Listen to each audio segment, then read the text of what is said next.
earlier on, but you've got another film out in July too. I know, same day. Goodness me, Star Trek Beyond, which you co-wrote. I did, yeah. My word, for a sci-fi geek like yourself, that must have been a dream come true. It was a dream in some respects, a nightmare in others. We had a very short space of time to write the movie because there was a screenplay and they decided to replace it with a new one, but we only had 6 months to write it. So it was very intense, it was very difficult at times, but we somehow managed to pull it off, and here it comes. There it is.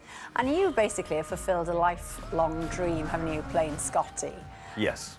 I mean, amazing. How often do people say to you, "Beam me up, Scotty"? My mum always says it to me. Whenever she's my mum, whenever in what context? I get texts. If she's in a situation that she's not fond of, she'll just text me, "Beam me up, Scotty." Although weirdly, no one has ever said that in Star Trek. In the entire 50 years of Star Trek, no one has ever uttered the words "Beam me up, Scotty."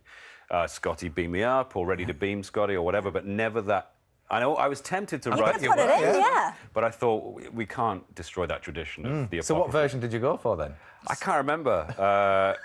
But don't worry. No, I was trying to desperately remember the script then. One thing I will ask you is it right that there's a pizza button on the Starship Enterprise? No, that was me being facetious in another interview. All right. We have lots of interactivity on the set. It's an amazing set, beautifully designed. All the buttons work. Yeah. And I told one magazine, Popular Science, I think, in the US, that one button ordered pizza, and they went with it. Yeah. Well, so did we. The thing was, we then started looking at it, and you can actually get these buttons that do it. I think actually on the Enterprise there would be a kind of like food order.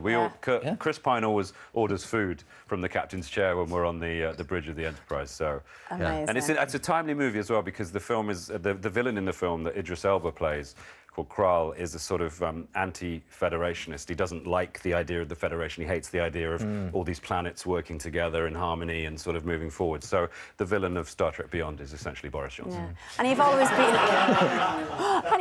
been, you know, a massive sci-fi geek and a Star Trek geek.